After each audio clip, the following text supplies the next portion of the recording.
যদি আমাৰ ল'ৰা ছোৱালীয়ে কেতিয়াবা আমাক প্ৰশ্ন কৰে যে আব্বা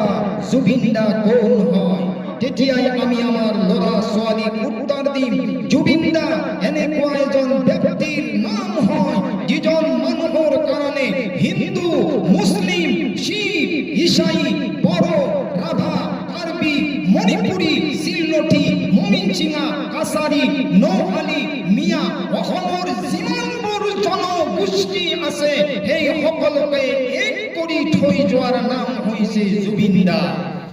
মন মোৰ ৰচনা তুমি কি আর জানো না, সঙ্গে তো কাউ যাবে না,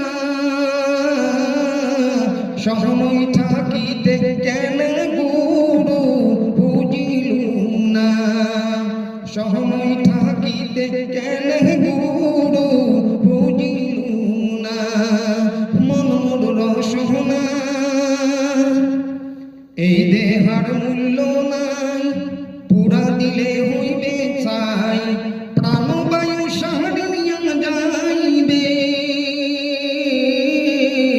নদীর কূলে হইবে বাসর অন্তিম কালে, নদীর কূলে হইবে বাসর অন্তিম কালে। মন মোর রসনা তুমি কি আর জানো না, সঙ্গে তো কাউ যাবে না, সময় থাকিতে কেন গুরু বুঝিলু না, সময় থাকিতে কেন গুরু বুঝিলু না। মন মোর রসনা পিতা মাতা সদর ভাই হেলায় আসে এলাই নাই, সবাই তো সাহারিয়া যাইবে, আমারও যাইতে হবে সময় আসিলে, আমারও যাইতে হবে সময় আসিলে। মন মোর রসনা তুমি কি আর জানো না, সঙ্গে তো কাউ যাবে না,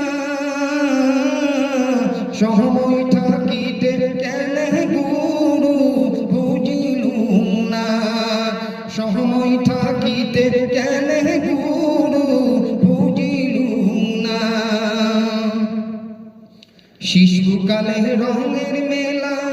যৌবনে প্রেম নীলা, শেষে হলো যাওয়ার পালা, দুদিন মাথো পড়বা সেই ভাবের খেলা, দুদিন মাথো পড়বা সেই ভাবের খেলা। মন মোর রসনা তুমি কি আর জানো না, সঙ্গে তো কাউ যাবে না,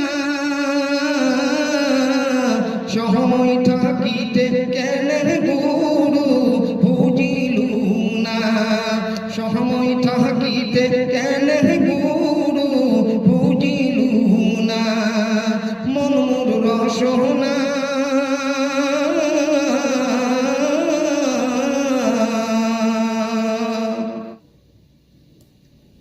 আজি মই আফসোসত গাইছো, যদি আমার ল'ৰা ছোৱালীয়ে কেতিয়াবা আমাক প্ৰশ্ন কৰে যে আব্বা জুবিন দা কোন হয়,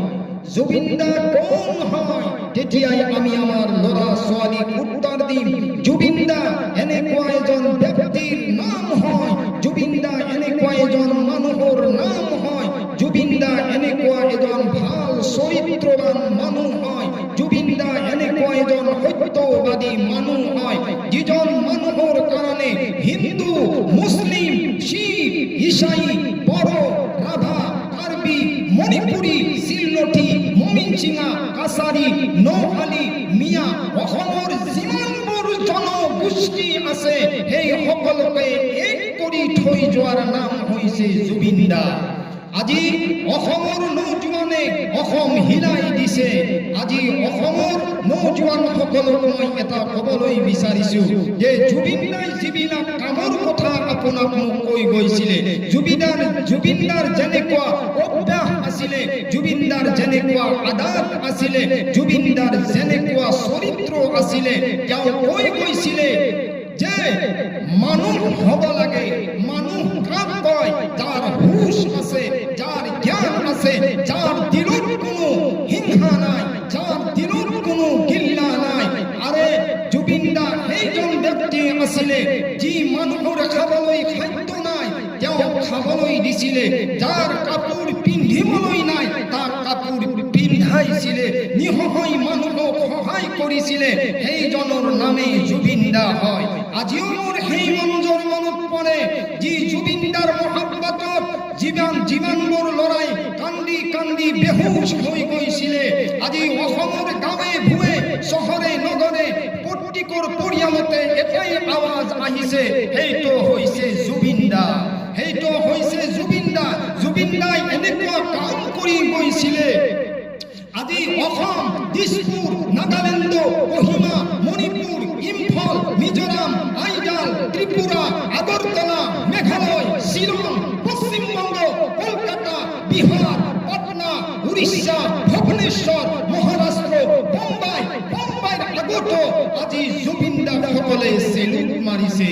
তাৰ কাৰণ এইটোৱে, সত্যৰ কাৰণে তেওঁ কোনোদিন হালি অহা নাছিলে। আজি জুবিন দা আমাৰ মাজত নাই, জুবিন দা এই ধৰতিৰ ওপৰত নাই, কিন্তু জুবিন দাৰ মহাব্বতৰ, জুবিন দাৰ যিখিনি আখলাক, জুবিন দাৰ যিখিনি স্বভাৱ, জুবিন দাৰ যিখিনি চৰিত্ৰ আজি অসমৰ প্ৰত্যেকৰ দিলে দিলে অন্তৰে বহি গৈছে। আজি জুবিন দাৰ দুনিয়াৰ মুকুট নাই, কিয় নাই? আজি জুবিন দাই খন্তেকীয়া সময়ৰ কাৰণে আহিছিলে। জুবিন দাই অসমক এটা মেছেজ দিছে যে মই খন্তেকীয়া সময়লৈ আহিছো। জুবিন দাই মৃত্যুৰ আগতে কৈ গৈছিলে যে মানুহ হ'ব লাগে, কাৰণ সেই মানুহে কি কাম কৰে সেইখিনি জুবিন দাই দেখুৱাই থৈ গৈছিলে। এনেকুৱা অসমৰ এখন গাঁও নাই, অসমৰ এনেকুৱা এটা কোণা নাই যিটো কোণাত জুবিন দাৰ ফটোলৈ নৌজোৱানে কান্দা নাই। আজিও সেই কান্দানৰ ৰং আমাৰ চকুত ভাহি আছে। আৰু যি জুবিন দাৰ মহাব্বতৰ কাৰণে ব্ৰহ্মপুত্ৰত জাপ দিয়াৰ কাৰণে তৈয়াৰ হৈ গৈছে, জুবিন দাৰ কাৰণে মানুহে মাথাৰ পৰা খুন বহাটো পছন্দ কৰিছে, তথাপিও জুবিন দাক আমি কি কৰিছো? জুবিন দাক আমি এইখন দুনিয়াৰ পৰা যেতিয়া বিদায় দিছো, আপোনালোকে জানে অসমৰ যিমানবোৰ নৌজোৱান আছিলে, যিমানবোৰ মানুহ আছিলে, সেই ফিল্ডৰ কথা আপোনাৰ মনত পৰে। আৰে সেইজন জুবিন দাক এনেকুৱাকে মহাব্বত দিছিলে, এনেকুৱা মহাব্বত কৰিছিলে যে জন্তুও জুবিন দাক ভাল পোৱা হৈ গৈছে। কিন্তু মনত ৰাখিব, অসমৰ কোনো মানুহৰ তাত বগলী পৰা নাই। সেই জন্তুও গম পাইছিলে, সেই বগলীটিও আগজাননী গম পাইছিলে যে মই যদি এইজন মানুহৰ কান্ধত পৰি যাওঁ, নাজানো এইজনৰ হাতৰ জৰিয়াই মই এই লোকমা খানা খাই দিম। কাৰণটো কি? জীৱ জন্তুই গম পাইছিলে। মোৰ ভাইসকল, মোৰ বন্ধুসকল, অসমৰ যিসকল নৌজোৱানে গোটেই অসমখন হিলাই দিছে, জুবিন দা যদিও আমাৰ আজি কি দুনিয়াত নাই, এই ধৰতিৰ ওপৰত নাই, কিন্তু জুবিন দাই যিবিলাক কাম আপোনাক মোক কৈ গৈছে সেইবিলাক অসমৰ প্ৰজন্মই জানাটো দৰকাৰ। আমি অসমক আগুৱাই নিব লাগে। আমাৰ আখলাক স্বভাৱ চৰিত্ৰ দেখি আমাৰ সন্তানে আমাক যাতে প্ৰশ্ন কৰে, আমাক যাতে প্ৰশ্ন কৰে, এইটোৱে প্ৰশ্ন কৰে যে আব্বা, যিজন মানুহৰ কথা, যিজন নৌজোৱানৰ কথা, যিয়ে কম সময়লৈ আহিছিল, তেওঁ কেনেকুৱা কাম কৰিছিলে? জুবিন দাই এনেকুৱা কাম কৰি গৈছিলে যিটো বস্তু আপোনাৰ মুৱাতৰ আগলৈকে সেইসকল মানুহৰ মনত থাকিব। এই কেইটামান কথাৰ জৰিয়াই আমাক মেছেজ দি গৈছে। আজি কোনখন ৰাজ্যত, আজি কোনখন দেশত জুবিন দাৰ নাম নাই, কিন্তু জুবিন দাই হক কৈ দুনিয়াৰ পৰা গুচি গৈছে। যিসকল নৌজোৱানে জুবিনদাৰ কোনাই কোনাই ফটো ৰাখি পেলাই কান্দি কান্দি বেহুশ হই গৈছিলে আজিও সেই মঞ্জৰ আমাৰ মনত আছে জুবিনদাক দুনিয়াৰ পৰা গুচি গৈছে কিন্তু আফসোসৰ বিষয় আমি জুবিনদাক ফলো কৰিব লাগে এই কাৰণে ফলো কৰিব লাগে জুবিনদা দুনিয়াত জীবিত নাই জুবিনদা আজি দুনিয়াত যদিও জীবিত নাই যদি আমি জুবিনদাই কৈ যোৱা যিবিলাক অভ্যাসৰ কথা কৈ গৈছে যিবিলাক আদাতৰ কথা কৈ গৈছে মই ভাবো তেওঁৰ ৰুহে শান্তি পাব তেওঁৰ আত্মাই শান্তি পাব আৰু জুবিনদাক জীয়াই ৰাখিবলৈ হলে জুবিনদাৰ কামবোৰ আমি কৰি যাব লাগিব আমি জুবিনদাৰ কামবোৰ আমি কৰি যাব লাগিব কাৰণ সেইখিনি আমাক শিকাই থৈ গৈছে এনেকুৱা মৰম দি গৈছে এনেকুৱা মহাব্বত দি গৈছে আজিও সেই মঞ্জৰ মনত পৰে আজিও সেই নদীৰ পাৰৰ মঞ্জৰ মনত পৰে যিজন মানুহে ৰং ধেমালি কৰি কৰি দুনিয়াৰ পৰা গুচি গৈছে অসমবাসী এটাই মেছেজ দিছে যে তোমালোকৰ মাজত এক হৈ চলিবা আৰু যেতিয়া তোমালোকে এক হৈ চলিবা তোমাক কোনো দুশ্মনে আক্ৰমণ কৰিব নোৱাৰে তোমাক কোনো শত্ৰুৱে আক্ৰমণ কৰিব নোৱাৰে এইখিনি বস্তু আমাক জুবিনদাই শিকাই থৈ গৈছে আজি আমাৰ আফসোস হয় যে জুবিনদাই যিবিলাক কাম কৰি গৈছে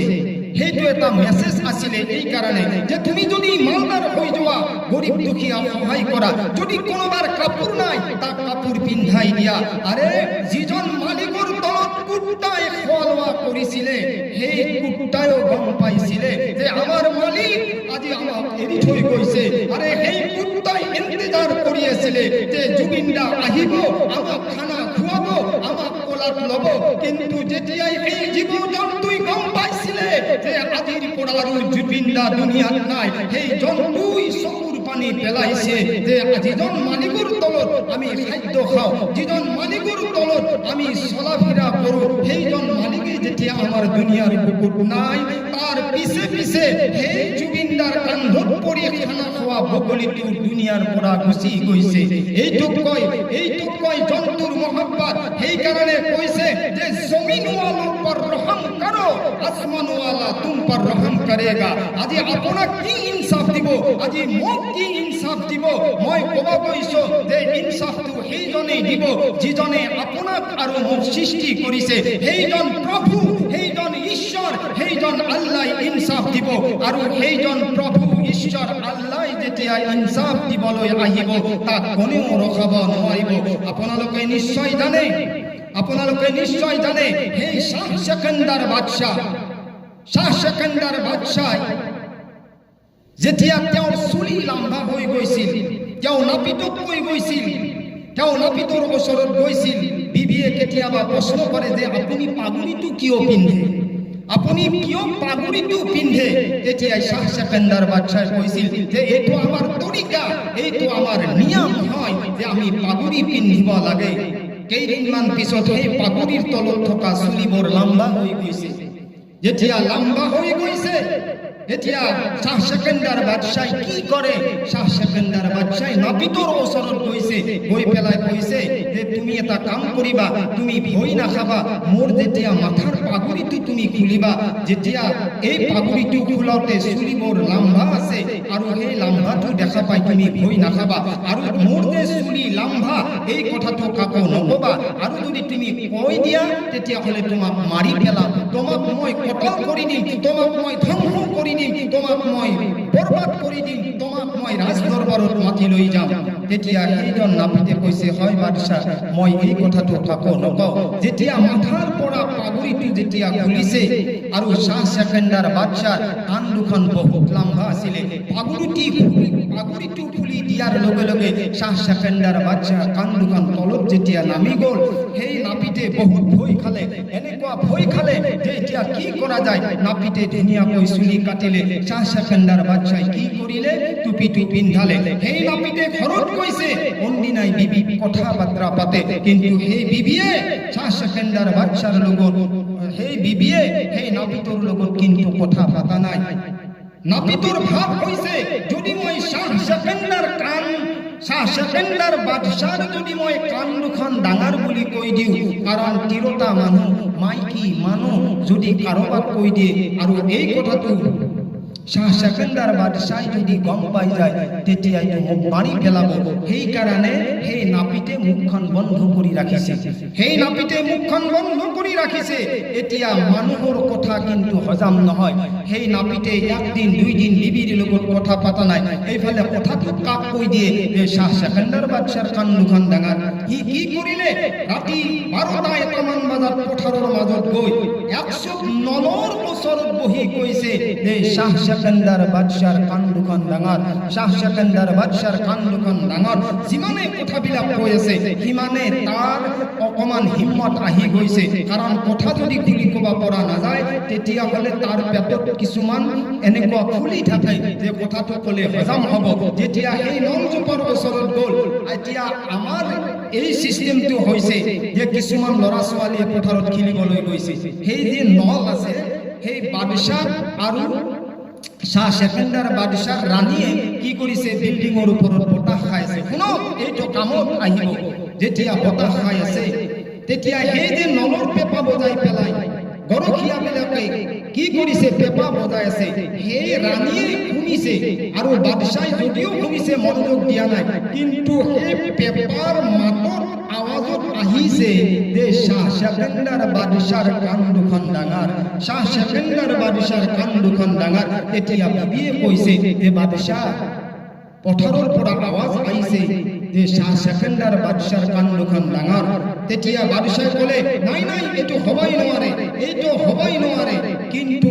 বাদশাহে যেতিয়া অনুমান কৰিলে যে হয় হয়, এই নাপিতেই বোধহয় গোটেই গাঁৱত কৈ ফুৰিছে, যাৰ কাৰণে সৰু সৰু ল'ৰাবিলাকে মোক ঠাট্টা কৰিছে। যেতিয়া নাপিতক ৰাজদৰবাৰলৈ মাতা হ'ল, যেতিয়া নাপিতক ৰাজদৰবাৰলৈ মাতা হ'ল, তেতিয়া নাপিতক সুধিছে যে মই যে তোমাক মানা কৰিছিলো মোৰ কাণ দুখন ডাঙৰ, মোৰ চুলি কেইডাল লম্বা, তুমি কৈছা নেকি কাৰোবাক? বাদশাহে বাৰে বাৰে প্ৰশ্ন কৰে। নাপিতে কয়, নাই নাই নাই, মই কাকৈ কোৱা নাই। বাৰে বাৰে প্ৰশ্ন কৰাত তেতিয়া সেইজন নাপিতে বাদশাহ ক'লে, বাদশাহ, মই থাকিব পৰা নাই, আনকি মই বিবিৰ লগতো কথা পতা নাই। সেই পথাৰৰ মাজত যি নলজোপা আছে মই তাত কৈছিলো যে সেকেন্ডাৰ বাদশাৰ কাণ দুখন ডাঙৰ, সেকেন্ডাৰ বাদশাৰ কাণ দুখন ডাঙৰ। যেতিয়া এই বস্তুটো প্ৰচাৰ হৈ গ'ল, বিবিয়ে তেতিয়া সেকেন্ডাৰ বাদশাহ ক'লে, বাদশাহ, আপুনি সত্য কথা যিমানে লুকুৱাৰ চেষ্টা কৰক, সত্য কথা যিমানে আপুনি মুচি দিয়াৰ চেষ্টা কৰক, সত্য কথা এদিন নহয় এদিন ওলাই পৰিব। আমাৰ অসমৰ নৌজোৱানবিলাকক কৈছো, আমি যে একতা হৈ পেলাই আমি জুবিনদাৰ আধৰুৱা কামবিলাক আগুৱাই নিব লাগে, আমাৰ অসমখনক আমি আগুৱাই নিব লাগে। সেইটো জুবিনদাই আমাক মেছেজ দি থৈ গৈছে যে যদি নিসহায় মানুহ হয় তাক সহায় কৰিবা। ইনচাফ সেইজনে কৰিব যিজনৰ ওচৰত আপুনিও যাব লাগিব, যিজনৰ ওচৰত ময়ো যাব লাগিব। গতিকে মই ইনচাফৰ কথা নকওঁ, এতিয়া আমাৰ জুবিনদাৰ আত্মাই শান্তি পাবলৈ হ'লে, আমাৰ জুবিনদাৰ ৰূহে শান্তি পাবলৈ হ'লে আপুনি আৰু মই জুবিনদাৰ আধৰুৱা কামবিলাক কৰিব লাগিব। তেওঁৰ মনত যিটো আশা আছিলে, তেওঁৰ মনত যিটো বিশ্বাস আছিলে, সেই বিশ্বাসটো তেওঁৰ ৰূহে পাব লাগিব, তেওঁৰ আত্মাই পাব লাগিব। এতিয়া জুবিনদাই আপোনাক আৰু মোক এনেকুৱা হিচাপে উত্তৰ আহিব, অসমবাসী নৌজোৱানসকল, তোমালোকে মোৰ কাৰণে এনেকুৱা তোমালোকে মেহনত কৰিছা, কষ্ট কৰিছা, যাতে আমাৰ জুবিনদাৰ ৰূহে, জুবিনদাৰ আত্মাই যাতে গম পাই যে অসমখন ডেভেলপমেণ্ট হৈ গৈছে, অসমৰ মানুহবিলাক একতা হৈ গৈছে। আমাৰ ভাইসকল, বন্ধুসকল, এইখিনি আমি আমাৰ ল'ৰা ছোৱালীক আমি উত্তৰ দিব লাগিব। এতিয়া আপোনাৰ আৰু মোৰ যিটো কাম হ'ব, যদি আপুনি মালদার হৈ যায়, আপুনি ধনী হৈ যায়, তেতিয়াহ'লে কমস কম আপুনি গৰীব দুখীয়া এটি মিসকিন যিমানবোৰ আছে আমি যাতে সহায় কৰি যাওঁ। কোনোবা বেমাৰত পৰি আছে আমি তাক চোৱা চিতা কৰোঁ, কোনোবাই যদি খাবলৈ পোৱা নাই তাক যদি আপোনাৰ হাতত পইচা আছে তাক আমি খাবলৈ দিওঁ, তেতিয়াই সেইজন মানুহৰ আপোনাৰ তাতে দোৱা পৰিব। মনত ৰাখিব, যদি জীৱ জন্তুৱে আমাৰ জুবিনদা ভাল পাইছে, জমিনওয়ালো পৰ ৰহম কৰো, আসমানওয়ালা কৰেগা আৰু আসমানওয়ালাই ৰহম কৰাৰ কাৰণে আজি দয়া কৰাৰ কাৰণে অসমৰ প্ৰত্যেকজন মানুহৰ অসমৰ প্ৰত্যেকটো পৰিয়ালত এনেকুৱা লাগিছে যে আমাৰ কোনোবা আত্মীয় দুনিয়াৰ পৰা গৈছে অসমখন এনেকুৱা লাগিছে যে নীৰৱ লাগিছে গতিকে আমাৰ যিখিনি আধৰুৱা কাম আছে আমি যাতে আগুৱাই লৈ যাওঁ আমাৰ প্ৰজন্মবিলাকক যাতে আমি লেখা পঢ়া কৰাই ভৱিষ্যতত একজন নাগৰিক বনাওঁ আৰু আমি আমাৰ জোৱানীটোৰ যাতে হেফাজত কৰোঁ আমাৰ ভাই বন্ধুসকল আৰু যদিও আমাৰ জুবিন দা আজি দুনিয়াৰ বুকুত নাই জুবিন দা যদিও আজি আমাৰ মাজত নাই কিন্তু মনত ৰাখিব জুবিন দাই এনেকুৱা কাম কিছুমান কৰি গৈছে যে অসমৰ প্ৰত্যেকজন মানুহৰ দিলত জুবিন দাৰ মহব্বত সোমাই গৈছে বাবা আৰু মহব্বত যেতিয়া দিলত সোমাই যাব তাক কোনেও মুছাব নোৱাৰে তাক কোনেও মুছিব নোৱাৰে আৰু তাক কোনেও মুছাব নোৱাৰে এইটোৱে আমাৰ কাম হ'ব যে যিজন সত্য মানুহ আছিলে যিয়ে হকৰ কাৰণে আমাৰ অসমখন আগুৱাই নিছিলে আমাৰ অসমৰ ডেভেলপমেণ্টৰ কথা চিন্তা কৰিছিলে আমাৰ প্ৰজন্মৰ কথাবিলাক চিন্তা কৰিছিলে সেইজন জুবিন দাৰ কাৰণে আপুনি আৰু মই তেওঁ এৰি থৈ যোৱা কামবিলাক আমি কি কৰিব লাগে আৰু অসমত জুবিন দাৰ মহব্বতটো তেতিয়ালৈকে আপোনাৰ আৰু মোৰ দিলত থাকিব जब तक जान में जान है तब तक जुबिन दा की मोहब्बत हमारे दिल में है एटिया आमी অসমখন আগুৱাই নিয়াৰ কাৰণে যাতে আমি কি হৈ যাওঁ আমি একতা হৈ যাওঁ এক হৈ যাতে আমি কাম কৰোঁ মই ভাবো যে জুবিন দাৰ আত্মাই জুবিন দাৰ ৰূহে বৰ শান্তি পাব আসসালামু আলাইকুম ওয়া ৰাহমাতুল্লাহি ওয়া বাৰাকাতুহু